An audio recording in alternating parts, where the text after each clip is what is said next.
क्या इरफान अंसारी की किस्मत का बंद ताला अब खुल जाएगा? क्या अब इरफान अंसारी झारखंड में मंत्री बनेंगे?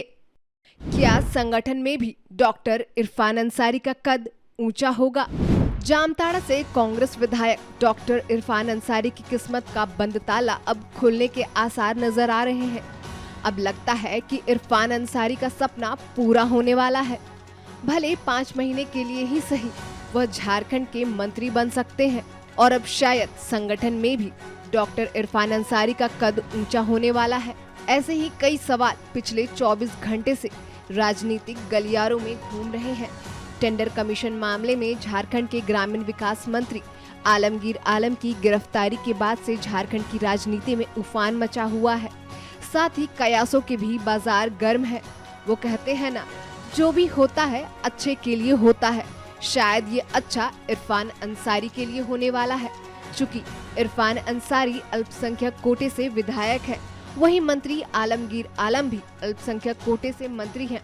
अब आलमगीर आलम की गिरफ्तारी के बाद इस्तीफे की मांग जोर शोर से विपक्ष कर रहा है। आलमगीर आलम के इस्तीफे से सीधा फायदा विधायक इरफान अंसारी को होगा। गौरतलब हो कि इरफान अंसारी मंत्री पद के लिए चंपई सरकार के गठन के बाद से ही मुखर थे। अब शायद उनका यह सपना भी पूरा होता नजर आ रहा है। वहीं हम अगर टेंडर कमीशन मामले की बात करें तो पिछले साल 23 फरवरी को गिरफ्तार हुए थे तब के चीफ इंजीनियर वीरेंद्र राम का मामला धीरे धीरे मंत्री आलमगीर आलम तक पहुंच जाएगा। इसकी भनक मंत्री जी को भी नहीं थी। 7 मई 2024 को मंत्री के पीएस संजीव लाल की गिरफ्तारी होती है। फिर उसी दिन संजीव लाल के नौकर जहांगीर आलम की भी गिरफ्तारी हो गई थी। गिरफ्तारी के बाद कांग्रेस के अन्य मंत्रियों में किसका कद बढ़ेगा, यह सवाल भी झारखंड की राजनीति में बुधवार से ही खूब चर्चा में रहा था। ग्रामीण विकास मंत्री आलमगीर आलम को ईडी ने गिरफ्तार कर लिया है। उनकी गिरफ्तारी चीफ इंजीनियर वीरेंद्र राम से जुड़े मनी लॉन्ड्रिंग मामले में हुई है। आज आलमगीर आलम की कोर्ट में पेशी हुई, जिसके बाद कोर्ट ने 6 दिनों की रिमांड अवधि की स्वीकृति दी है।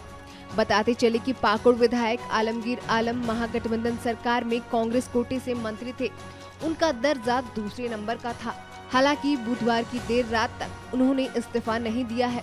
इस्तीफा देने की चर्चा होती रही, लेकिन अभी तक इस्तीफे की पक्की सूचना नहीं है।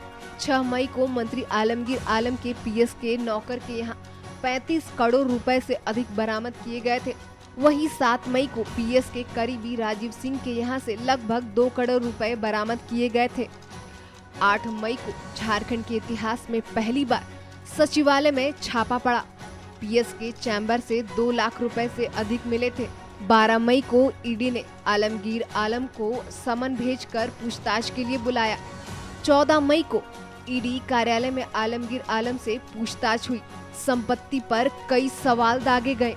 15 मई को ईडी कार्यालय में दिन भर पूछताछ के बाद शाम को गिरफ्तारी की घोषणा की गई। चुनाव के ठीक पहले और झारखंड में 4 बार सीटों पर लोकसभा का चुनाव होने के बाद कांग्रेस कोटे के मंत्री आलमगीर आलम की गिरफ्तारी की खूब चर्चा हो रही है। ईडी को 6 दिनों का रिमांड मिला है। अब आगे की पूछताछ में और क्या खुलासे होते हैं, इस पर सबकी निगाहें टिकी हुई हैं। Bureau report, the news post.